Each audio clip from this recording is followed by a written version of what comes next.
Good morning. Welcome to Elisa Maria Designs. I am Elisa Maria, and welcome to a series that I do called Self-Care Sunday. It is my favorite day of the week. I love Self-Care Sunday. As any one of my subscribers will happily tell you, I love Self-Care Sunday. And I actually thought about doing a voiceover like I usually do because I just finished with Saturday's unboxing and I'm still not over the blooper that I made. Maybe if you're curious, you'll go look at it. But while we do Self-Care Sunday, I am going to work on the Kiss Still, which is from the Masterclass series.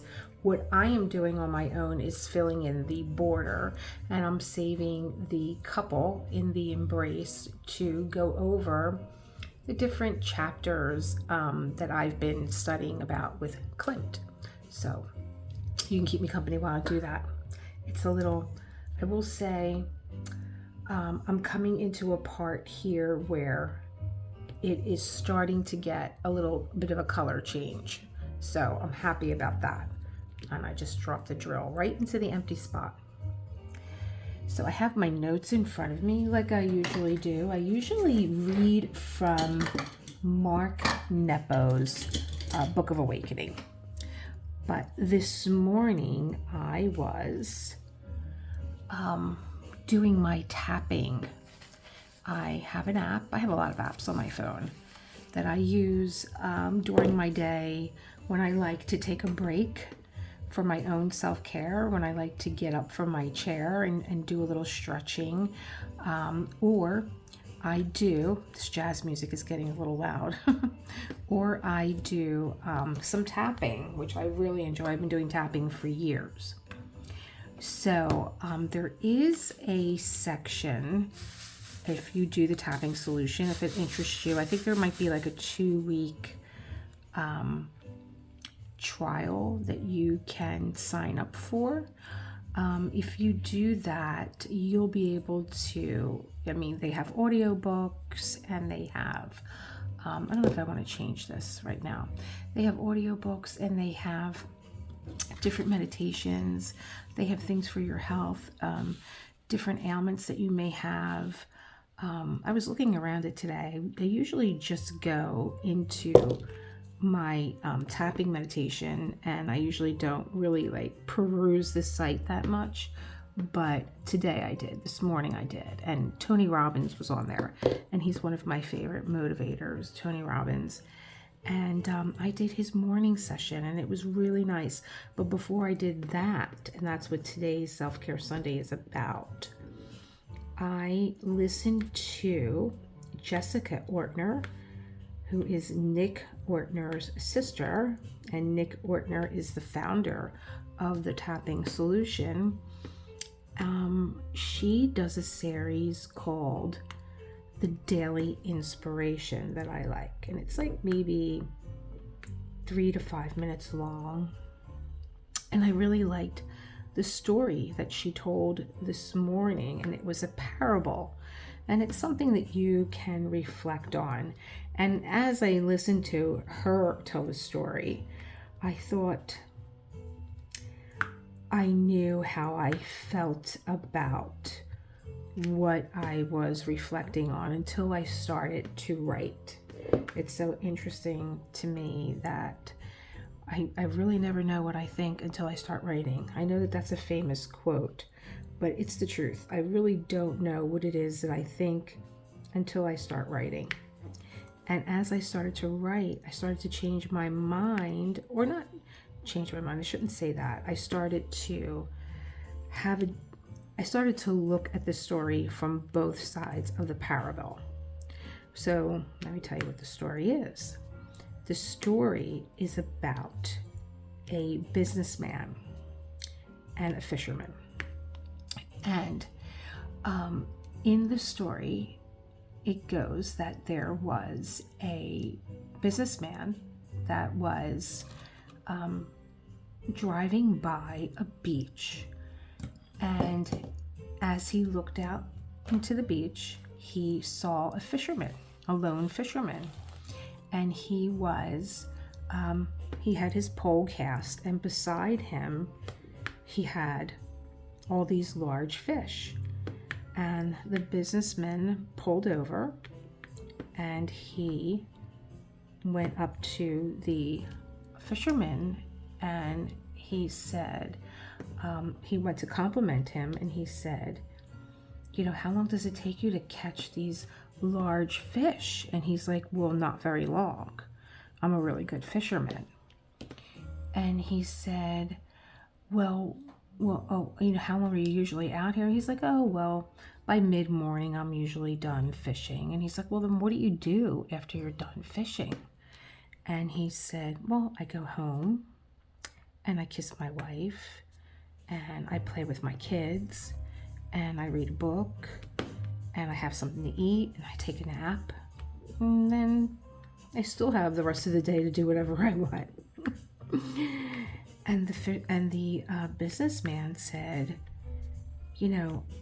I'm really an expert at business. If you're this good of a fisherman and you're not spending all this time out here to catch these huge fish, I can get you a business plan together where if you were to stay out a little bit longer and you were to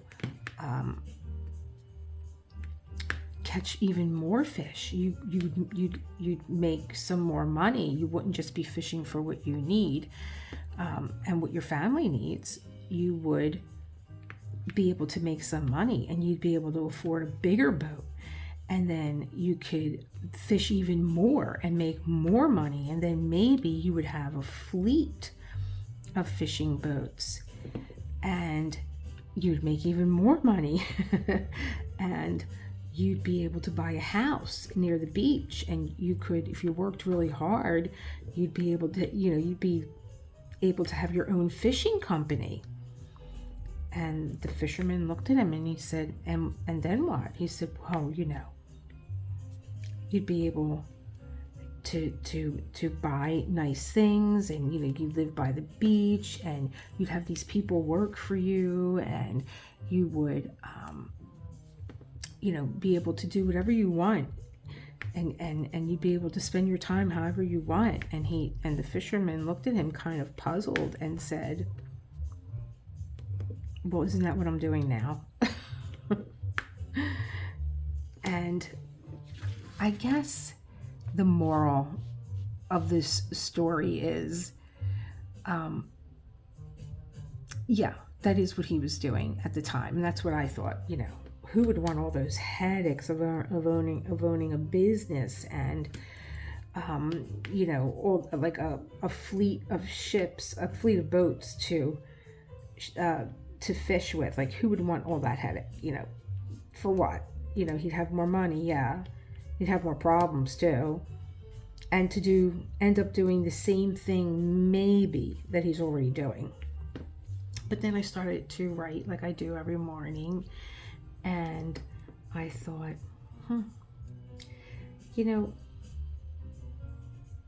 if you have a gift, where something comes easy to you, and I think everybody's been in this situation at least once in their life, where something comes very easy to you and other people are amazed that you can do something so well, and you're kind of like, really? Like, this is like second nature to me. I thought everybody was able to, do this as easily as I can. No, you're really good at this. You're really good. This is your strength. I think that it's not just being really good at something, it is a gift. And that we should share our gifts. And, the whole time the businessman was reeling off all the things that he could do with, you can fish more, and you can make more money, and you could buy a bigger boat, and you could then hire people, and you can make a lot of money and buy a bigger house, and like all these things. I'm thinking to myself, or I was listening to Jessica Ortner tell this story, or I was thinking you could teach, right? We all know the story about, just don't feed a man. Don't just feed him a fish, teach him how to fish so that he knows how to take care of himself. which I think is, a big problem that we have today, is that people don't know how to, I don't want to say people, maybe that's the wrong thing, but like when my son goes to do something as compared to how I would do it, and now I'm not making comparisons because we're two different generations, we've lived in two different times, and he has the technology today. Like if he wanted a fish, he'd have an app that said, bring me a fish within 30 minutes, and he would have a fish at his door. Whereas like when I was coming up, the only thing that came in 30 minutes was Domino's, or it was free. But today they have an app for everything. And I feel like where we were more self-sufficient and we knew how to do things, I just see where my son's generation and his friends, they just struggle with it. And they don't have, it's kind of like if you tell them the story like about when you were growing up, and I hate sounding like that person that was like, when I was your age, but they don't even have a desire to even learn about it. It's like, oh, that's crazy. And they just keep moving on. So while the businessman was talking to the fisherman, I'm digressing here, I was thinking, well, you have a gift and you should teach someone how to do what you do. If it's truly a gift, no one ever does anything the way that you do. And that's something else that I see with people, is that they think because if they share their gift that someone's going to steal their gift. And no one's ever going to do it the way that you do it. You have, no matter how much you teach or show people, if they don't have the love and the care and the concern that you do, they're never going to be able to steal your gift. So you don't have to be afraid to share what you know. I sat in the kitchen with my grandmother and I was like, Gram, I sat there, I watched you all day make your rice balls. My grandmother would make these delicious rice balls. I mean, people would bang on the door and ask her, to make them for them because they were just so amazing, and none of us could make them the way that she made them, even if you sat there all day and you did a master class with her.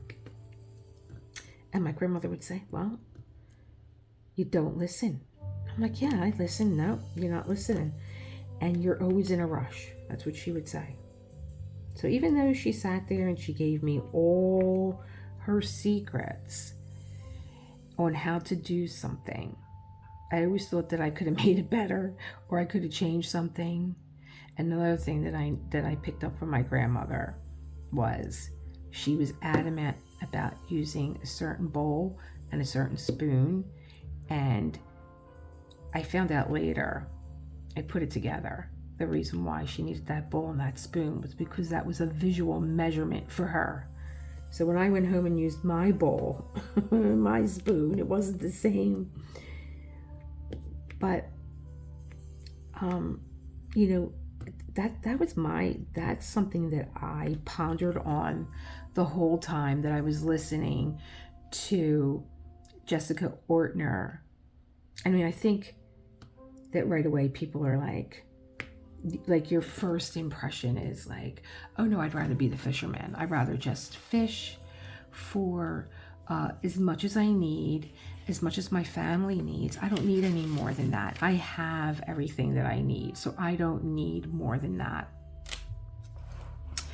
But then again, I was thinking, maybe because I've been an entrepreneur most of my life, I was thinking, well, then what about the future? What about if something happens and you can't fish? But again, as I started to write, I started to think about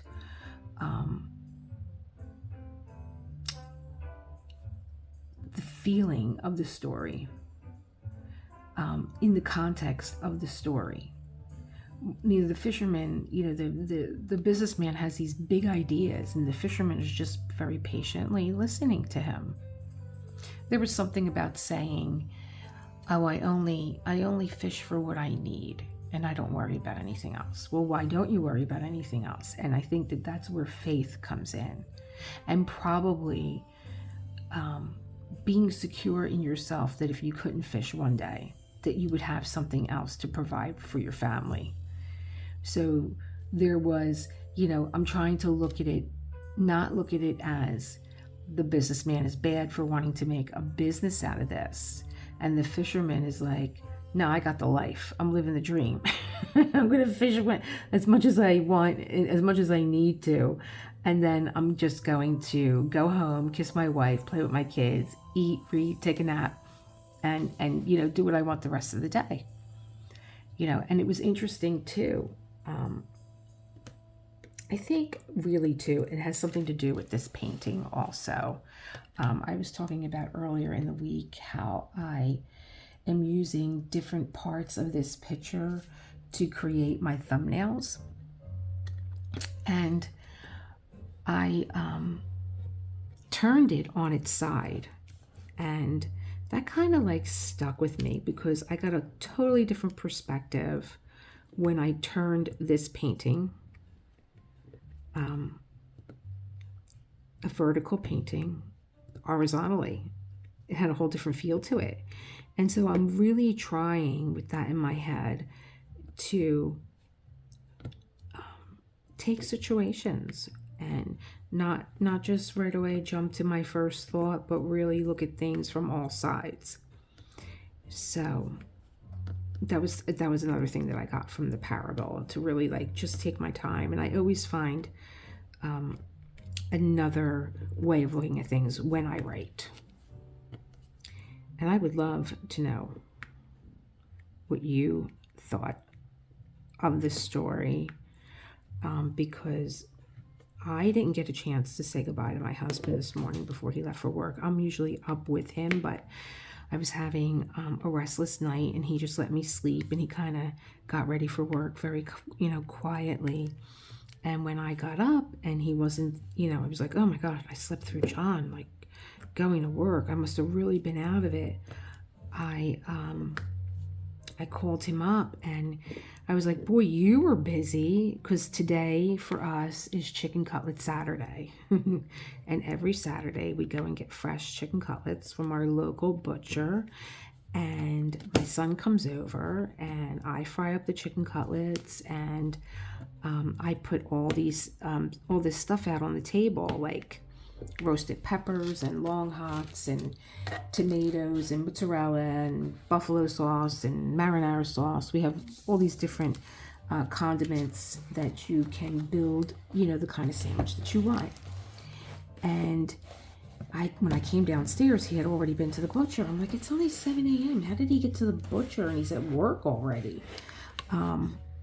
But the butcher, that's the beauty of having a family, of having a neighborhood butcher. He is like family. We've been going to him for years. That, he's in the store at 6 a.m. doesn't mind, letting you in early. And I said to John, like, oh my gosh, like I slept through you leaving for work. And I came downstairs to find chicken cutlets already in the refrigerator.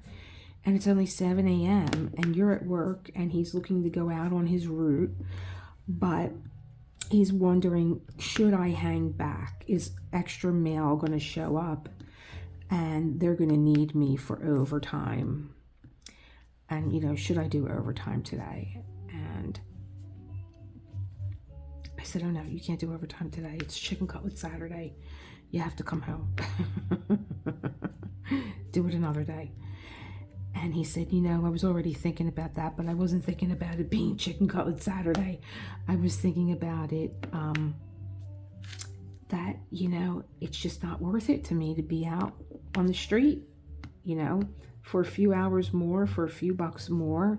I'd rather be home. My time is more valuable to me than the money. And this was right after I did my tapping, that I had called him up, and I was like, wow, that's interesting, because I just read this story, and I told him the story, and he's like, that's exactly how I feel. Like, and I guess that is another way of looking at things, because you don't know how much time you have, left in the hourglass. You just don't know. And you start to, I think, if you're smart, you start this early. You don't wait to be close to retirement to do this, but you start to get stingy with your time, and you start to really just doing the things that you want to do. You don't have time for the drama and the nonsense and, the gossip. Oh God, nothing makes me feel less energetic than listening to gossip. Oh, for me, it's just like, I don't care. Not that I don't care. I mean, I don't care, but I just find it to be a useless activity. I just do. You never got the whole, you're not standing on all sides, you're not turning the whole picture around when you're gossiping. I find most of the time, that the story that gets told is the one with the most color to it, or how someone is coloring it themselves. So,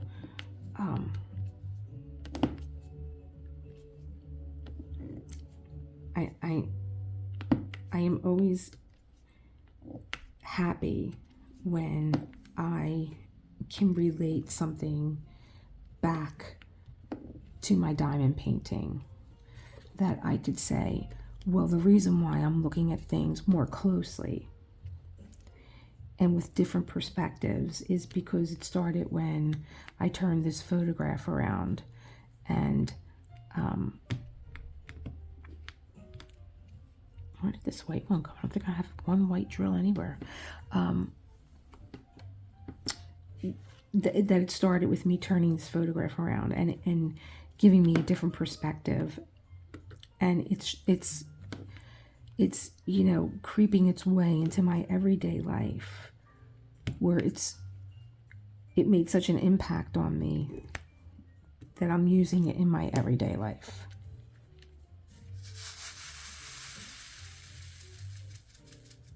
And I think that, this is what made me a fan of diamond painting, was this meditative time, because this is a meditative craft. I don't think that I say that enough. And to slow down, enjoy this time. If you only have 10 minutes to diamond paint, enjoy those 10 minutes. Like, really, you can turn this into such a meditative practice, especially if you are a person who, I feel like I'm losing my spot here. Especially if you are a person who finds it hard to meditate, as some of us do. Some of us just see the elephant in the room. And I am a really good meditator when it comes to meditating with my eyes closed.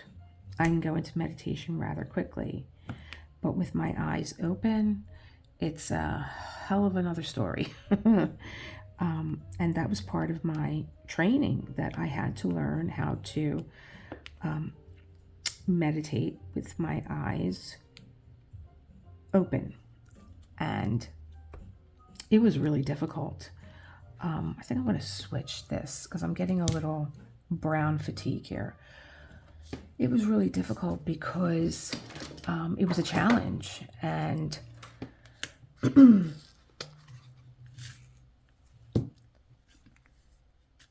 I kept thinking that I was meditating. Okay, I'm going to do this now. I'm going to close my eyes. I'm going to keep my eyes open, and I'm going to stare at the floor, and I'm going to this and I'm going to that. This is too small. But it would be enough, but it's not.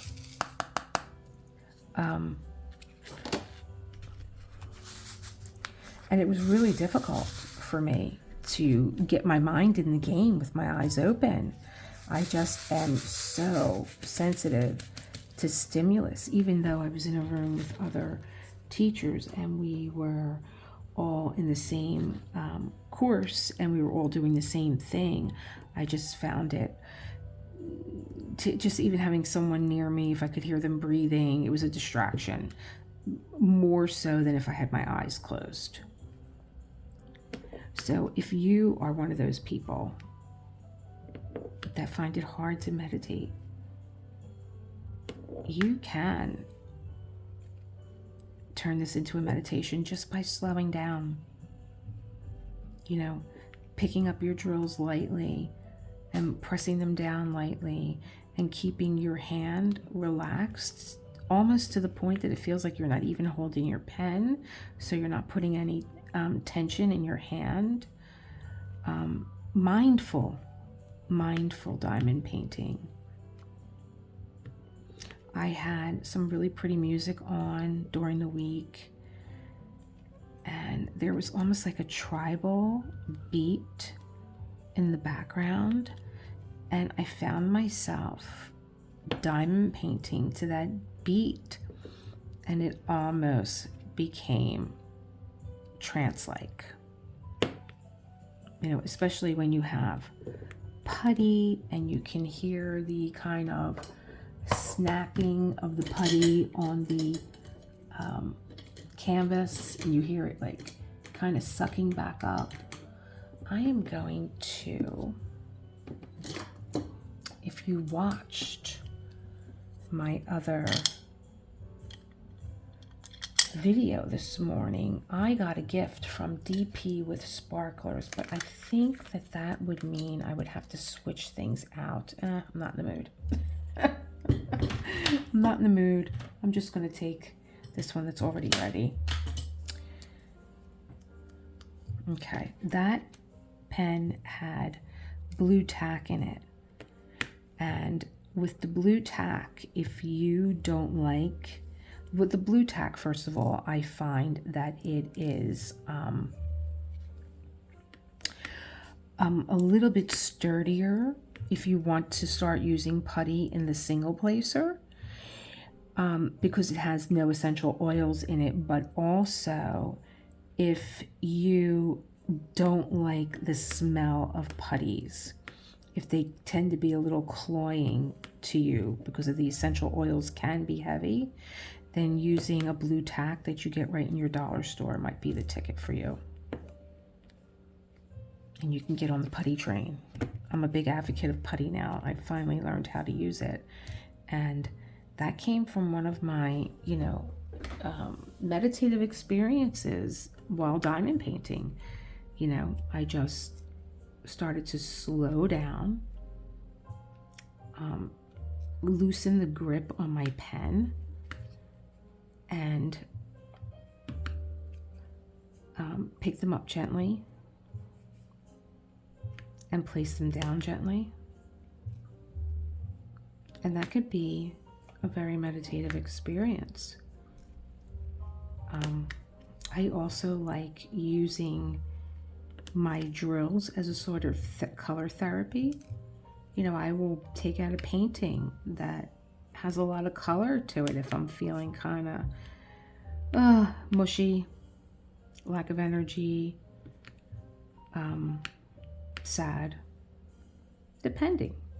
Sometimes I just want to be sad. Sometimes I want to, work through the emotion and let it move through me. So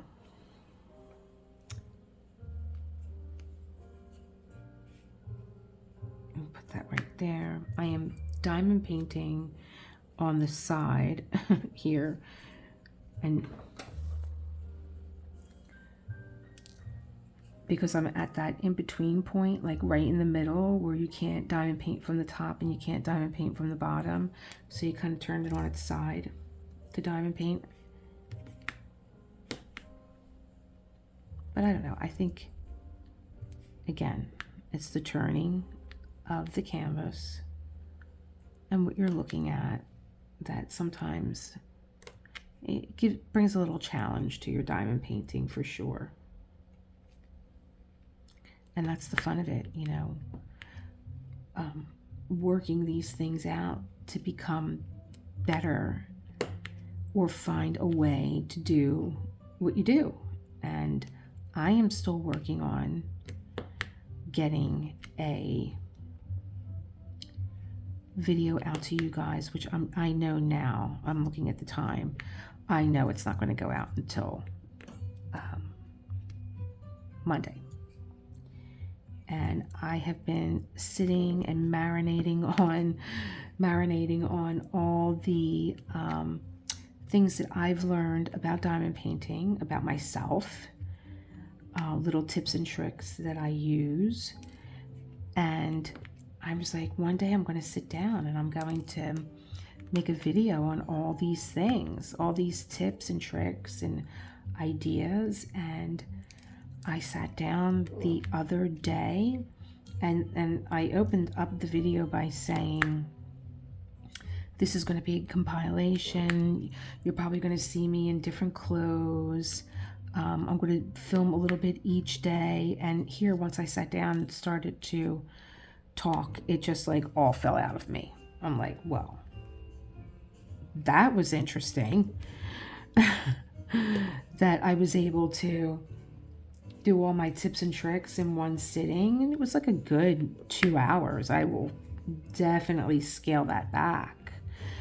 But it's everything that I've learned. And I've learned by, you know, challenging myself.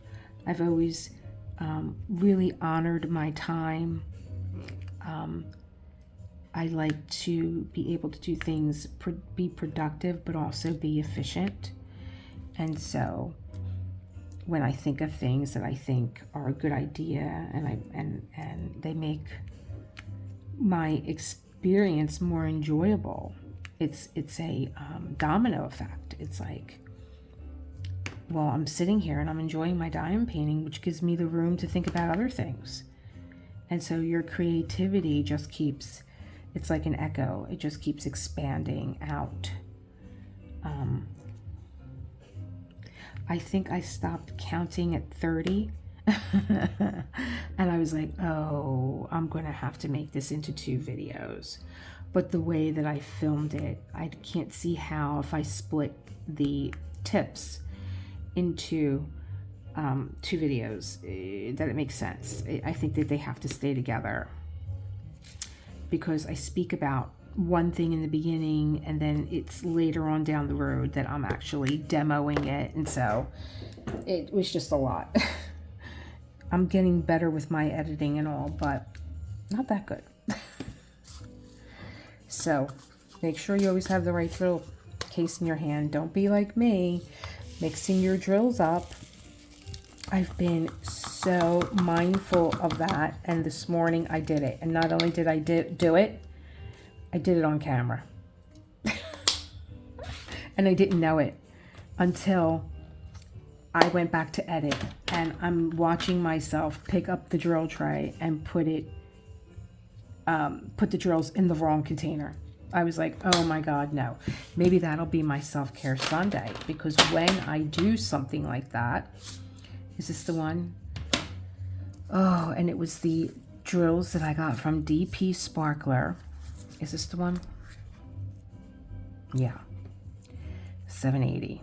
And thank you, DP Sparkler, for matching the color so nicely. The glitter drills with the regular color, you can barely differentiate them apart. And, you know, these are the colors that are going in Adele, but there are some sparklers in there, some glitter ones in there. And the way that I sort out my drills when I do this is just make believe that this is a flat surface. I will sit there and I will do this. These are regular. This is glitter. And then we have and I'll sit there on a cutting board, and I will separate with my aligner, putting all the glitter ones on one side and all the regular ones on another. And then I will gently take them off the cutting board, maybe into a piece of paper where I can put them back into their proper containers. I can't believe I did this. And all the while that I was talking, and I was saying, make sure you put them back in the right container. And I only had one container in front of me because I took out the number 780, which is a topaz color. Topaz, I think it's ultra very dark. And I was comparing it with the sparklers that came in a baggie. And because I'm so repetitive that I know to only take out the drill case that you're using.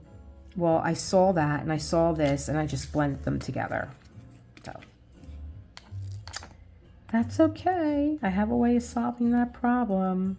And I thought, well, this is a meditative moment. I could, do Self-Care Sunday while I sort out my drills. But we'll do that another day. I'll do that another day. But talk about manifesting. Talk about speaking something out and it happens, right? It manifests right before your eyes very quickly. So this is 4. See, I don't want to get confused. So I'm going to go back to 4 before I pull out 3.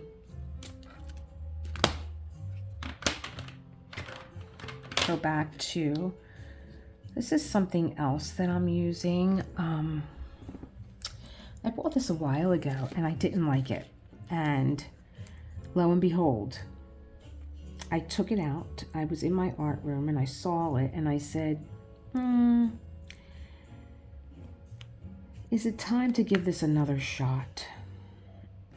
And I think that, again, this stems from my learning experience with bigger placers, longer placers. Like this is a 10. I'm not using it as a 10 though, because I find that when you place drills over 6, that you start to get a space in between 7, 8, 9, 10, whatever, that you have to then push your drills into alignment. And so I stopped using long placers on my canvases, and I will use a 4 or 3 to make up the difference. For 7, I might use 3 twice and then single place, and I like it better. I find that I don't have to take the time out to rearrange my drills that don't move anyway, because once you place these drills down, they're stuck to the canvas and they don't move. You can push them, but this is a glue that is like a rubber band and they'll just push back. So this turned into a little whip and chat too.